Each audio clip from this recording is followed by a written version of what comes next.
Das depressões graves, de 6 a 15% das pessoas com depressão grave tentam também o suicídio. E pessoas esquizofrênicas em torno de 4 a 10%. Então é muito significativo os números que nós temos. E essa pessoa, quando tenta o suicídio, ela já foi mostrando aos poucos sinais de alerta. Ou a depressão foi aumentando mais, aumentou os níveis de consumo de álcool, né? Essa paciente, geralmente, essa pessoa fala muito sobre morte, né? Às vezes chega até a pronunciar sobre o suicídio, fica mais agressiva, né?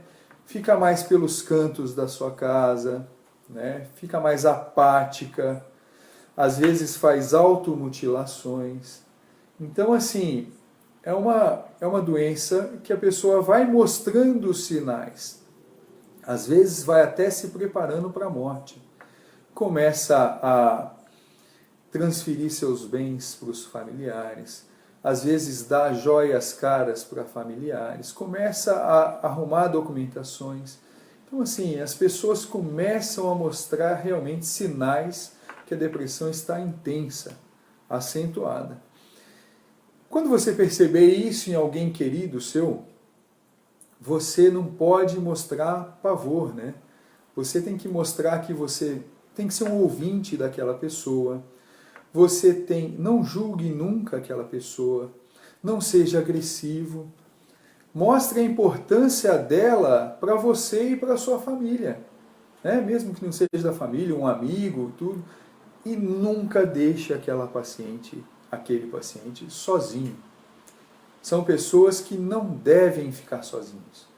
E o mais importante de tudo, para a gente finalizar esse tema, tem que procurar ajuda especializada. São pessoas que necessitam de tratamento imediato. Tem que procurar os psicólogos, os psiquiatras, tem que procurar ajuda especializada, tá certo? É um tema muito importante.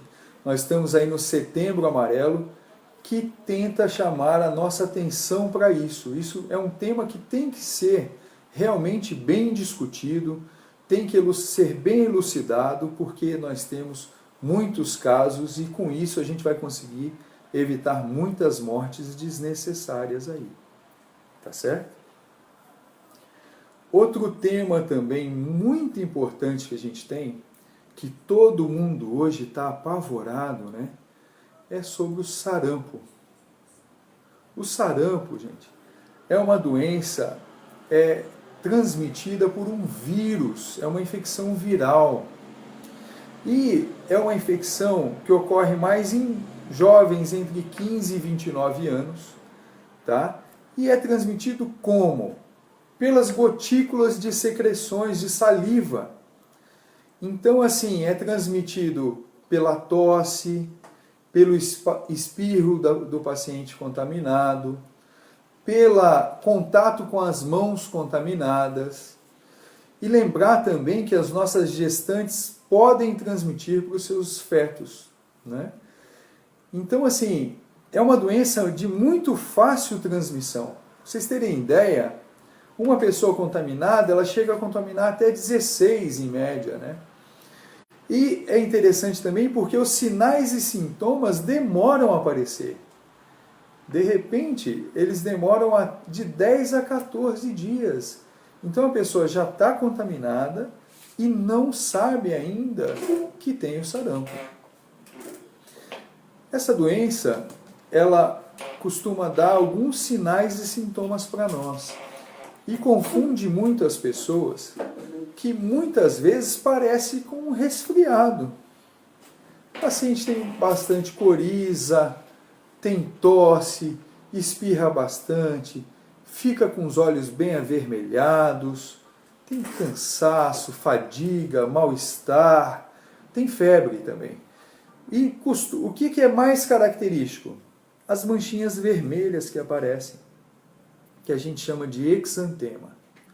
Como nós estamos num período que estamos tendo muitos casos de sarampo, se aparecerem esses sinais e sintomas, é importantíssimo que você vá até a nossa policlínica, até o nosso pronto-socorro, para tentar chegar então ao diagnóstico preciso do sarampo.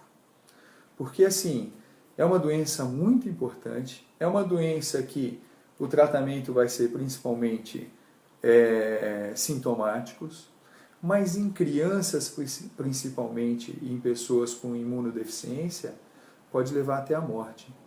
Então assim, tem que ficar bem alerta. E vale ressaltar que a nossa profilaxia é muito mais importante. Como é que a gente pode fazer isso?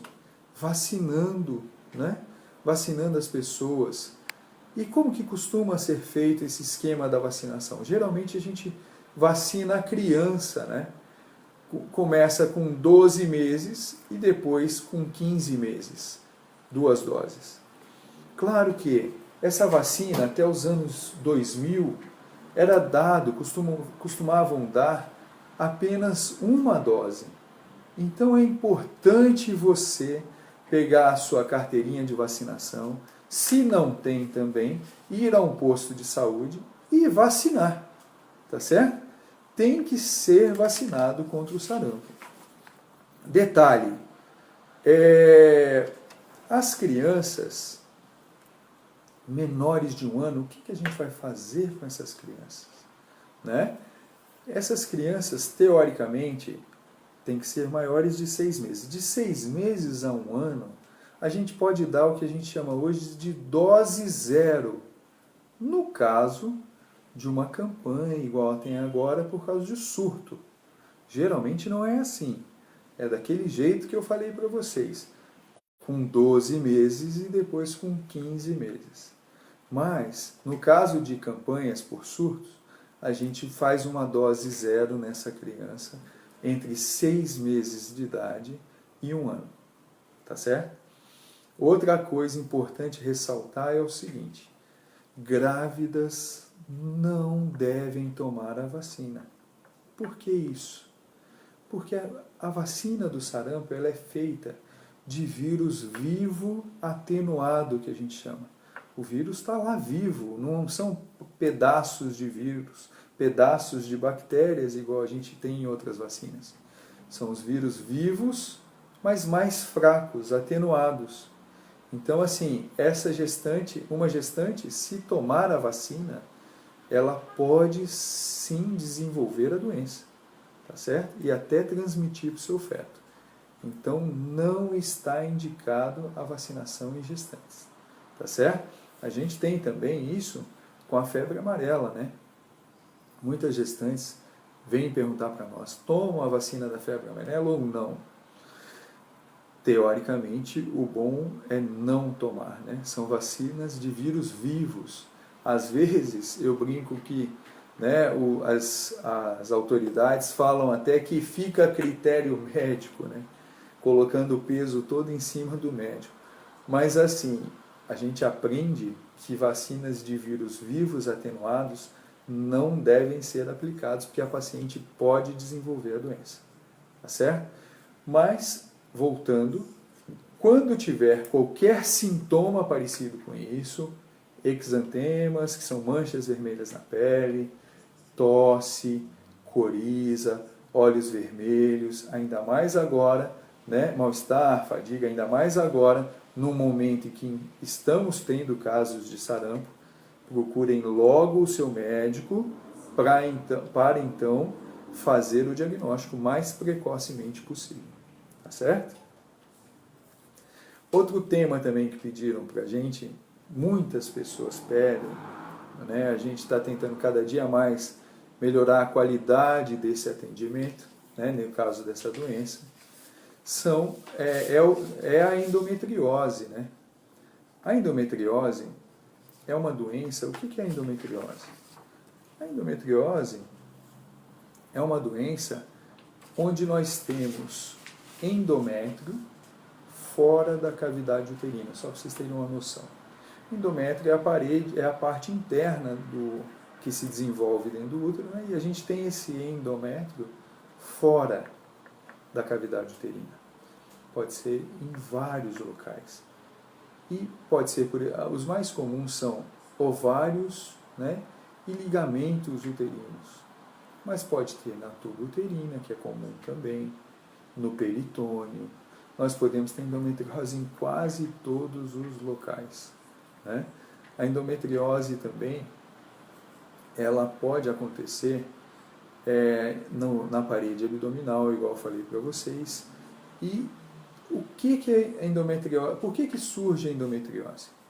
A endometriose tem várias teorias, né? Tem gente que acha que é porque reflui menstruação pela tuba, mas a teoria celômica, que eu não vou entrar em detalhe, é a mais aceita por nós, onde células que são, vamos dizer assim, células pluripotenciais, células que têm capacidade de se desenvolver e se transformar em várias células, elas podem desenvolver então células endometriais fora da cavidade uterina. Essa doença é uma doença que acomete mais de 2 milhões de pessoas por ano, novos casos por ano no Brasil. Pra você ter ideia, 6 a 10% de todas as mulheres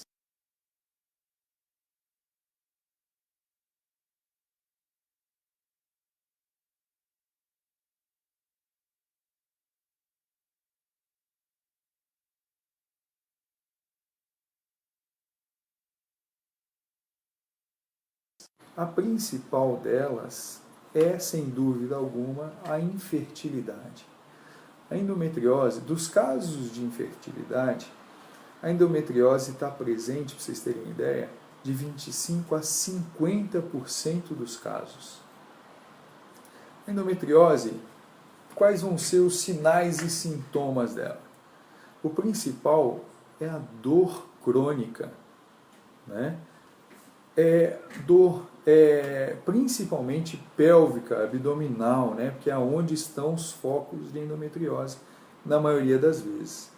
Essa paciente pode ter dor na relação sexual, geralmente a menstruação se intensifica e a dor também é intensa nesse período menstrual e um pouco antes da menstruação, né? Essa paciente pode ter sangramento anal, se a gente tiver endometriose na região do reto, né? Então, tem vários sinais e sintomas.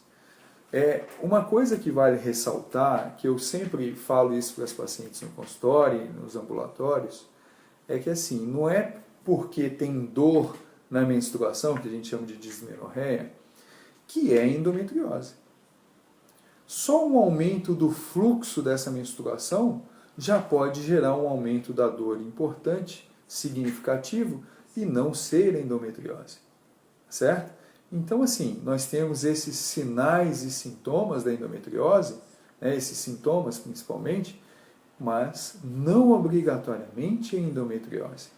Nos sinais, a gente pode ter achados, por exemplo, ultrassonográficos, lesões, né, tumores benignos, né, nos ovários, né, implantes na tuba uterina. Então, a gente pode ter várias coisas. Como é que a gente vai fazer o diagnóstico de endometriose? Principalmente, né, o diagnóstico vai ter uma suspeita clínica, Depois dessa suspeita clínica, o médico vai pedir exames. Né? Nós temos marcadores tumorais que não são específicos, mas estão aumentados na endometriose, né? Como o CA125, por exemplo. Nós temos, se tiver endometriose formando tumores, ela vai ser vista num ultrassom transvaginal, ela será vista numa tomografia, né? Mas isso quem decide não é o paciente, o seu médico vai ver o que é melhor para você, certo? Mas o diagnóstico final da endometriose não tem jeito, é através de biópsia e de anátomo patológico, tá certo? Nós temos a suspeita pelos sintomas, nós temos a suspeita pelos exames laboratoriais e de imagem, mas o diagnóstico final é anatomopatológico, Agora, quais pacientes têm a maior chance de ter endometriose? Fator genético, fator histórico familiar é importante.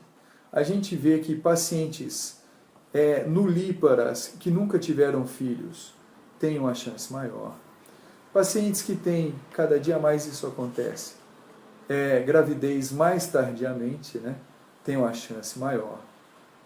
Pacientes que têm o início da menstruação, que a gente chama de menarca precoce, que têm menopausa mais tardia, têm maior chance de ter endometriose. Tá certo? Como eu falei, geralmente a gente faz diagnóstico em torno dos 27 anos de idade. Mas isso é subjetivo, isso pode ser em várias fases da vida da mulher. Outra coisa importante é o seguinte, como é que se trata isso? Aí você tem que procurar o seu médico, né? O seu médico com um diagnóstico tem várias formas de tratamento e uma forma mais adequada para você, para o seu caso, né? O tratamento pode ser vai fazer anti-inflamatórios para dor, não hormonais, anticoncepcionais de uso contínuo, DIU de progesterona, né? Tem várias medicações novas, tem os análogos de GnRH que vão diminuir os focos, mas a cirurgia ainda é o principal diagnóstico. A cirurgia é o principal para fazer diagnóstico. A endometriose, uma coisa interessante da endometriose é o seguinte, é uma doença que ela precisa de mais atenção de nós da área da saúde. Porque assim, é uma doença, para quem tem sabe disso, é uma doença extremamente incapacitante. É uma doença que afasta as nossas mulheres do trabalho, né? Porque assim, a dor é algo impressionante. Essa paciente tem uma dor intensa. O paciente, quando está menstruada, sempre vai ao pronto-socorro tomar medicação. Então, assim, o importante tem esses sinais importantes e exacerbados, essa dor intensa, tem que procurar o médico e que atentar para esse diagnóstico, que é endometriose. Nós precisamos, né, melhorar o nosso diagnóstico, nós precisamos aumentar o nosso índice de diagnóstico e melhorar o nosso tratamento. Nós estamos tentando melhorar o nosso tratamento a nível público, né? Nós queremos que essa paciente tenha qualidade no tratamento. E está tendo na nossa cidade, a gente vai melhorar isso cada vez mais. Atentem para os sintomas e procurem o seu médico, tá certo? E uma coisa importante também, que a gente pode falar numa próxima live, que eu acho que é um tema importante, eu acho que a gente tem que falar dos métodos anticoncepcionais. Eu acho que os métodos anticoncepcionais hoje em dia são fundamentais, apesar dos riscos, né? Muita paciente vem até nós falando que não quer tomar, pelo risco de tromboembolismo e etc. Mas assim, tem prós e contras, né? Então, numa próxima live a gente aborda isso, mas os contras são importantes, mas os prós também são muito significativos. Hoje nós temos pacientes com 11 anos grávidas.